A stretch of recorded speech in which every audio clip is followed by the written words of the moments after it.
શું નામ છે? મારું નામ છે પરમાર રાજુભાઈ હીરાભાઈ. હું વતની નાની ગુજરીનો છું. ઓગણવાડી જોડે જ મારું મકાન છે. આ છઠ્ઠા મહિના 22મી સાલની આ વાત છે. 3.5 વર્ષ થવા આવ્યા, કોઈ વાનો નિકાલ આવતો નથી. વિવાદ શું છે આનો?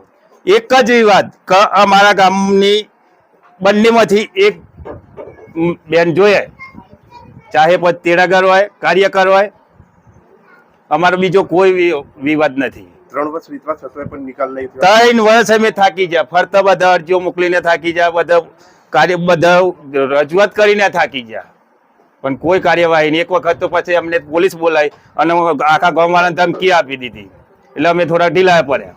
તો એ પછી થોડીક મક્કમ તો રાખી. આ બાળકો અહીંયા તમે ખાનગી મકાનમાં બેસાડો છો, એ જાતે જ ભણાવો છો? જાતે એ તેરાગર છે, એ ફોન પરથી એ ખર્ચો કરે છે અને એ છોકરાને જે નાસ્તો આપવાનો એ આપે છે. 2 કલાક બેહાડે છે. કેટલા બાળકો છે? બાળકો તો 10-12 બાળકો છે. અહીં કોઈ અધિકારી કોઈ વિઝિટ કરી? કોઈ વિઝિટ નહીં. એ વખત પહેલા વર્ષે જે શરૂઆત કટોકટી હતી, ધનસુરાથી સાહેબો 2-4 આવ્યા, ટીડીઓ સાહેબ ને CDOP ને. તમારી છેલ્લી શું માંગ?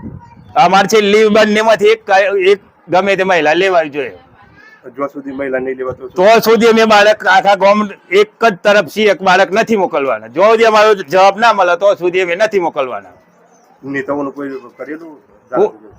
કરી હતું પણ એ તો કોઈ જવાબ જ નથી મળતો.